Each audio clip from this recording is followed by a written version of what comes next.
네, 글로벌 주요 이슈들 안에서 투자 아이디어를 발견해보는 라운드 테이블 시간입니다. 오늘은 이완수 그레너리 투자자문 대표와 함께합니다. 어서 오세요. 네, 안녕하십니까. 네.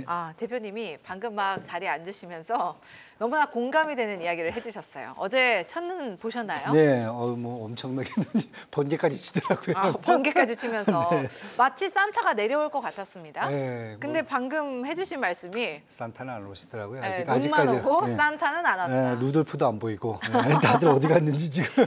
다들 몸을 좀 사리고 네. 있는 것 같습니다. 네. 이미 이제 지난 봄, 여름까지 해서 한번 쭉 활동을 하고 그렇죠. 들어가서 네, 지금은 아직 시기가 이르다라고 판단을 하고 있는 것 같은데요. 자, 오늘 그 안에서 시장 진단 한번 내려보도록 하겠습니다. 먼저 미국으로 가서 미국 연방정부의 일반 계정 방출로 글로벌 유동성이 개선이 될 것이다라는 기대감이 커지고 있습니다. 이 일반 계정 방출이라는 게 무슨 의미인지 조금 자세하게 알기 쉽게 설명해 주시면 좋을 것 같고 네. 이로 인해서 이제 연말에 우리 시장의 랠리까지도 기대를 해볼 수 있는 건지도 전망을 제시해 주시면 좋을 것 같습니다. 네, 뭐 일반 계정이 있고 특별 계정이 있어요. 뭐 다 아실 거예요. 이게 느낌이 일반 계정은 그 연방 정부가 그 예산안에 따라서 지출하도록 돼 있는 그런 계정들입니다. 그러니까 쉽게 얘기해서 지난번에 우리가 이제 연방 정부 셧다운이 되면서 사실 집행이 안 됐어요. 그 일반적으로 이제 정상적인 그런 예산들이. 근데 그 부분들이 지금 연방정부 셧다운 종료가 된 게 11월 4일인데 지금 한 달 정도 지났거든요. 이제서야 다시 이제 계획을 잡고 다시 지금 지출이 들어가고 있기 때문에 이게 뭐 금액이 뭐 한 달에 거의 풀리는 금액들이 엄청나기 때문에 이 금액들이 아마 연말에 위험자산 랠리를 조금 더 가능하지 않겠는가 이렇게 지금 보고 있는데 저는 뭐 밀린 거가 집행이 되기 때문에 사실 뭐 그렇게 큰 영향이라기보다는 그냥 정상화되는 데 필요한 그런 자금이라고 좀 보여지고요.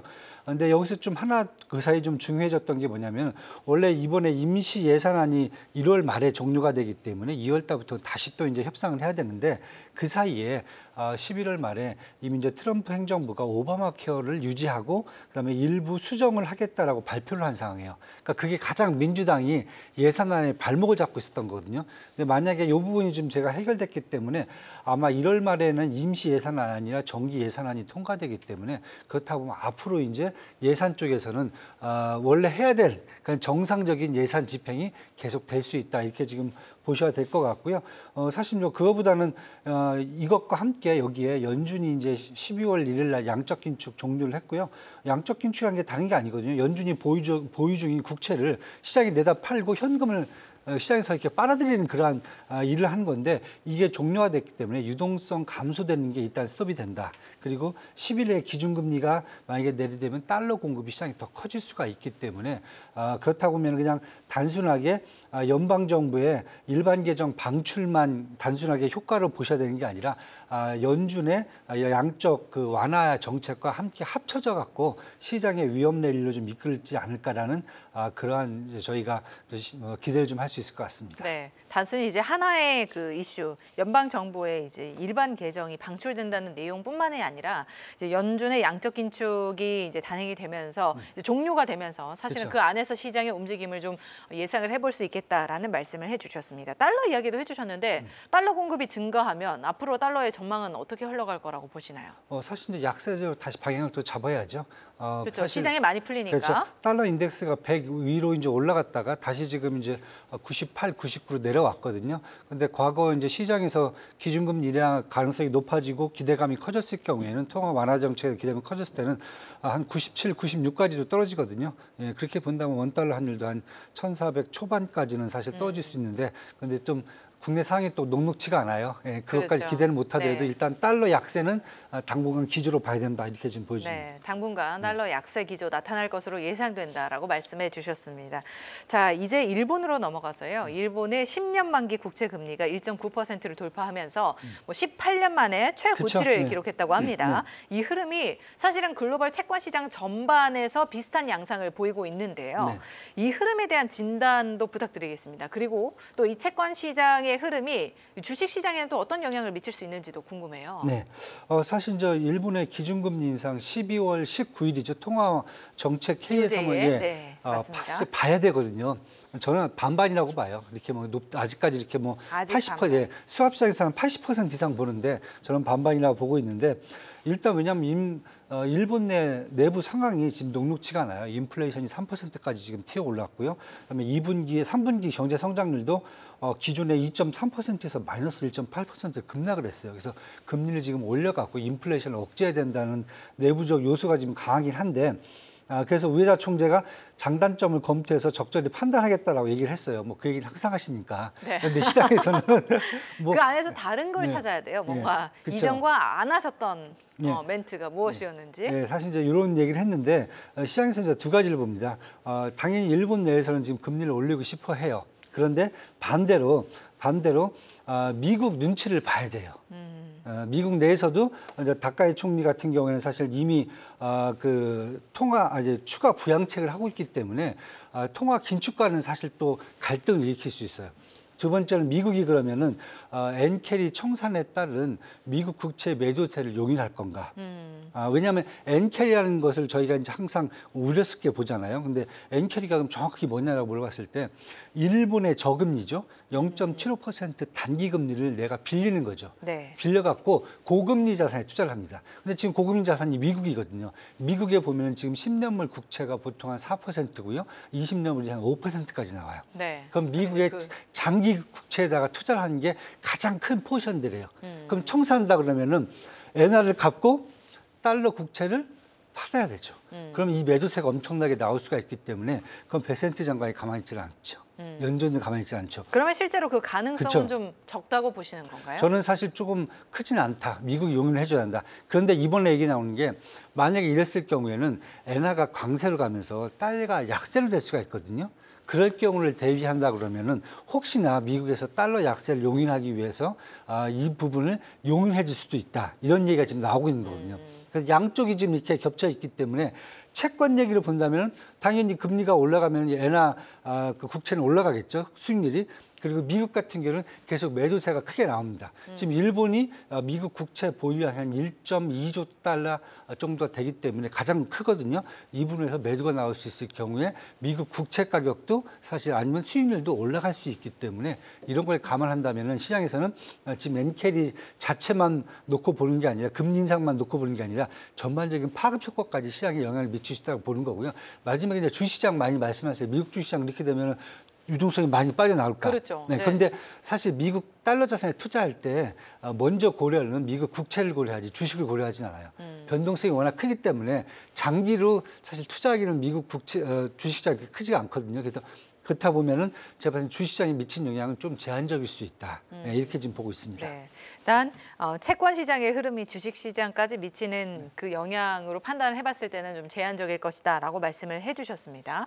저희가 엔캐리 트레이드 청산에 대한 이야기도 했는데 사실은 이제 일본 증시가 그 동안에 이제 하락을 쭉 나열해 봤을 때 역대 최대의 하락을 보였던 순위별로 봤을 때 이제 2위로 기록된 게 엔캐리 트레이드 청산이었기 때문에 네, 이에 대한 우려를 투자자들이 아무래도 하고 있는 부분인 것 같아요. 그래서 저희가 그 내용을 점검해봤고 사실 이런 청산 흐름이 나타나기는 뭐 가능성이 크진 않다라고 진단을 해주셨습니다. 자, 그럼 엔캐리 이탈이 본격화될 경우에 환율의 흐름은 일단 간단하게 설명을 해주시긴 했지만 어떻게 좀 예상하고 계신가요? 사실 저 달러 엔 환율을 먼저 봐야죠.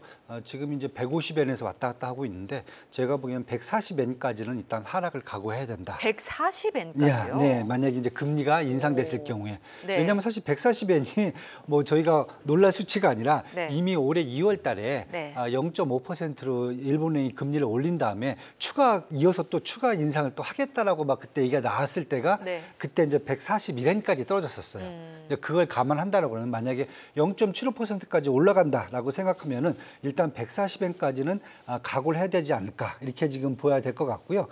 그럼 사실 뭐 엔화가 강세가 가면 당연히 원화 강세도 이어질 수 있다 이렇게 지금 보여지고요.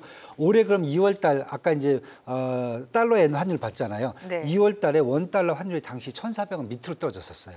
그런데 뭐 지금은 약간 좀 상황이 많이 바뀌어 있기 네. 때문에 그걸 기대할 수는 없겠지만은 일단 원 달러 환율도 하락 쪽으로 저는 한 1,400, 한 40원 요 정도 수준까지는 아마 내려오지 않을까 이렇게 지금 시장을 지금 볼 수 있을 것 같습니다. 일단 뭐 다양한 저희가 그 화폐 가치를 따져보면서 그 안에서 환율의 움직임들을 봐야 될 텐데 이제 달러엔 환율이 이제 140엔까지 내려갈 수 있다. 금리를 인상하게 된다면 그러면 이제 금리 인상 여부가 가장 중요하겠네요. 네, 그리고 그렇죠. 이와 연동되어서 이제 원화까지도 네. 훈풍을 받아서 이제 원화가 오히려 강세로 이어지고 이 달러 원 환율이 1,440원대까지 내려올 수 있다라는 말씀으로 정리를 해주셨습니다. 자, 이렇게 일본 내 이제 다양한 시장의 진단들을 내려봤습니다. 다음으로 이제 저희 바빠요. 미국과 이제 일본, 다음엔 중국으로 갈 겁니다. 중국 소식을 살펴보면요. 자, 올해 1월부터 11월까지 중국의 지방채 발행액이 10조 위안을 넘어서면서 연간 사상 최고치를 기록을 했습니다. 이제 지방 부채발 금융 위기의 가능성을 저희가 지금 안고 있는 시점이잖아요. 근데 이러한 뉴스들이 사실은 영향을 미치기는 좀 아직 시기상조라고 판단을 하시는지 궁금하고요. 저희가 뭐 이걸 우려해야 되는 그런 이슈인지도 궁금하네요. 네, 일단은 우려할 필요가 없다. 없다. 네, 왜냐하면은 사실 이제 저희가 저는 이코노미스트라는 그 잡지에서 월 오브 뎁이라는 그 단어가 나왔어요. 그러니까 만리장성이 아니라 비세장성이라는 그쵸. 그 얘기가 이제 지방 정부채 네. 이제 뭐 이런 얘기가 벌써 15년부터 나왔는데 아직까지 그 장성이 무너지질 않고 그냥 계속 그냥 얘기만 그렇죠. 나오고 있어요. 네. 근데 저는 이제 어떻게 보냐면은 이제 그 중국의 세제 시스템이 1992년에 사실 개혁이 되면서 중앙정부하고 지방정부가 세입을 5대5로 나누는 그런 구조로 바뀌었어요. 그 이후에 지방정부들이 이제 토지를 소유하고 있잖아요. 이러다 보니까 이제 LGFV라는 그런 이제 어떻게 보면 지방 공사를 만들어 갖고 그다음부터 지방 정부가 주택 건설이라든지 인프라 건설, 광산 개발 등과 함을 할 때 민간 업체랑 같이 참여를 해서 수익을 나누는 구조로 만들어 놨거든요. 그러니까 우리나라 대장동 개발 보시면 돼요. 진짜 똑같아요. 대장동. 예. 지방 정부도 같이 이슈가, 갖고 가는 거예요. 민간 업체뿐만 아니라 지방 정부도 같이 논란이 좀 됐었죠. 그렇죠. 같이 가는데 그걸 이미 여기는 1995년부터 시작을 했어요. 꽤 오래됐네요. 예, 그렇죠. 그래서 거기에 수익을 좀 많이 났고 땅을 또 지방 정부가 소유하기 때문에 결국 렌트를 해주는 거잖아요. 땅에 대한 이제 수입도 받아가고 이렇게 해서 사실 지방 정부가 엄청나게 부를 누렸는데 그 부분 이제 2000년대 들어서 사실 시진핑 정부가 국가 경제 성장을 부동산 개발에서 제조업 중심으로 바꿔버렸거든요. 그러다 보니까 부동산이 사실 힘들어지니까 지방 정부들의 사실 이제 전반적인 수익이 감소했고요. 사실 그 이후에 그렇다고 지방 정부들이 가만히 놀았느냐, 노는 게 아니라 지방 정부가 기업 유치 쪽으로 바꿨습니다. 그러니까 예를 들자면은 알리바바 본사가 저장성 항저우시에 있어요. 저장성 전체의 수익 구조는 너무 탄탄해요. 기업 하나 때문에. 그러니까 지금 벌써 이렇게 지금 바뀌기 시작하고 있어요. 그 와중에 있기 때문에 저는 당분간 약간의 지방 정부들의 재정이 약간 흔들릴 수도 있다. 네, 지금 이렇게 지금 보여주는데 지금 지방 정부의 지금 그 부채 총액이 10조 위안, 우리나라 돈 한 200조 원 정도가 돼요. 그래서 많다라고 얘기하는데 상당한 규모죠. 사실은 저희로 봤을 때. 근데 사실 저희로 봤을 때는 상당한 규모가 아닙니다. 우리나라 한국 같은 경우에 중앙 정부 빼고 지방 정부의 부채가 50조 원이에요.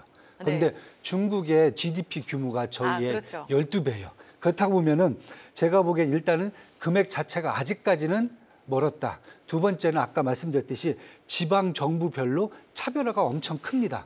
저장성 같이 엄청 좋은 데는 플러스가 넘쳐날 정도고요. 아주 안 좋은 스촨이라든지 충칭 같은 경우에는 사실 서부 쪽 그 성지방 정부들은 사실 좀 많이 더 높거든요. 그런데 지금 중앙정부죠. 그 중국의 중앙정부가 GDP 대비 부채율이 45% 수준밖에 안 돼요. 그만큼 연방정부가 충분히 지원할 수 있는 구조도 돼 있어요. 그래서 제가 볼 때는 전반적으로 봤을 때는 지금 지방정부의 부채 문제는 시스템적인 측면, 그다음에 규모라든지 연방정부의 지원 이런 것들을 본다면은 제가 보기에는 그렇게 우려할 수준이 아니고요. 그냥 뭐 높다, 높다 이렇게 뭐 그냥 생각하시면 될 것 같아요. 일단 그 노이즈가 들려오고 있긴 하지만 그 안에서 이제 크게 우려할 부분은 아니다라고 말씀을 해주셨고 일단 금액적인 측면에서도 부채 규모가 크지 않다고 말씀을 해주셨고 그럼 그 안에서 이제 중국의 지방 정부들은 좀 지역별로 균형적으로 발전할 수 있도록 앞으로 이 전환의 시기를 잘 보내야겠네요. 그렇죠. 그런 과제들이 좀 남아 있는 것 같습니다. 자, 마지막으로 이제 중국의 딥시크라든지 알리바바 등 AI 기업들이 글로벌 오픈소스 AI 시장에서 미국 점유율을 추월을 했다고 하더라고요. 네, 맞습니다. 아, 중국의 속도가 이렇게나 빠릅니다. 네. 그래서 전 세계 개발자 상당수가 중국 모델을 이미 선택하고 있다라는 것으로 해석을 해볼 수가 있을 것 같은데요. 혹시 사용해 보셨나요? 아직까지는 안 해요. 아직까지는. 뭐 재미나 있을 수 네, 있어요. 저희는 그래도 미국향으로. 네. 근데 이제 경쟁력이 얼마나 높은지 궁금하더라고요. 사실 다른 게 아니라 이게 오픈 소스예요. 오픈 소스. 돈 내고 보는 게 아니라 네. 이제 오픈 소스는 오픈 소스니까. 그냥 프리잖아요. 그렇죠. 프리. 네. 프리로 줬을 때 일단 가장 선택을 할 때는 그럼 프리로 내가 받을 때 얼마나 좋게 해주느냐. 사실 그게 이제 선택의 여지거든요. 그러니까 글로벌 리서치가 발표한 것을 보니까 중국을 제외한 이제 글로벌 저기 오픈 소스를 사용하는 게 중국산이 한 17%, 미국산이 15%라고 이제 나와 있어요. 특히 이제 중국산 중에서 딥시크 V3.2 그 버전 이번에 12월 1일 날 공개를 했는데 너무 좋대요. 알리바바 Q1 3는 네. 사실 7월에 공개했는데 이거 같은 경우도 지금 되게 만족도가 높습니다. 네. 그러니까 뭐냐면은 사실 그동안 미국에 이제 오픈 AI가 오픈 소스를 좀 많이 제공해 줬는데 사실 주춤거리는 사이에 중국 업체들이 치고 왔다고 보면 될 것 네. 같고요. 그러니까 한눈 팔면 안 돼요. 달리기 할 맞습니다. 때는 네. 앞만 보고 네. 무조건 달려야 됩니다. 네, 그래서 일단은 뭐 회사들이 중국 정부가 워낙 그 지원을 많이 해주기 때문에 개발 비용도 낮고 그다음에 높은 성과를 기록한 것이 어떻게 보면 괜찮다고 보여지고 있고요. 두 번째는 오픈 소스다 보니까 중국 업체들이 정보 보안에서 수준을 좀 낮게 지금 해주고 있거든요. 너무 높으면은 개발자들이 접근하기가 힘들거든요. 그러니까 이걸 뭐 쉽게 해서 이지하게 좀 만들어졌다. 이게 좀 사용하기 편리하게 만들어놨다는 거 보면 되실 것 같고요. 그다음에 세 번째로 미국하고 좀 틀리게 중국 쪽은 뭐 정부 지원이 워낙 많다 보니까 지속적으로 업그레이드를 해줘요. 그러니까 딴 데는 이제 오픈 소스면 한번 업그레이드 해놓고서나 한 1년, 2년 막 되게 오랫동안 네, 하는데 네. 중국은 3개월, 4개월 계속 업그레이드 해줘요. 위에서 많이 쪼나 봐요. 그러니까 개발자들 입장에서는 네. 만약에 이걸 쓸 때 바로바로 업그레이드가 나와버리니까 네. 내가 더 개발하기가 좋다는 거죠. 그래서 이런 식으로 지금 나오기 때문에 제가 봤을 때는 오픈 소스 쪽에서는 당분간 중국의 이러한 뭐랄까 이제 저가 공세 아니면은 중국의 어떤 기술적인 향상 이런 부분들을 이 대세로 가지 않을까 이렇게 지금 보고 있습니다. 네, 오픈 AI 시장에서는 이제 중국의 주도가 당분간 좀 나타날 것 같다라는 전망까지 제시를 해주셨습니다. 오늘 정말 다양한 이야기를 나눠봤는데요. 이완수 대표님 가실 때 그래도 눈을 보면서 소원 하나 비시고 네, 오늘 네. 그리고 주말을 잘 맞이하셨으면 좋겠습니다. 오늘 말씀 고맙습니다. 감사합니다.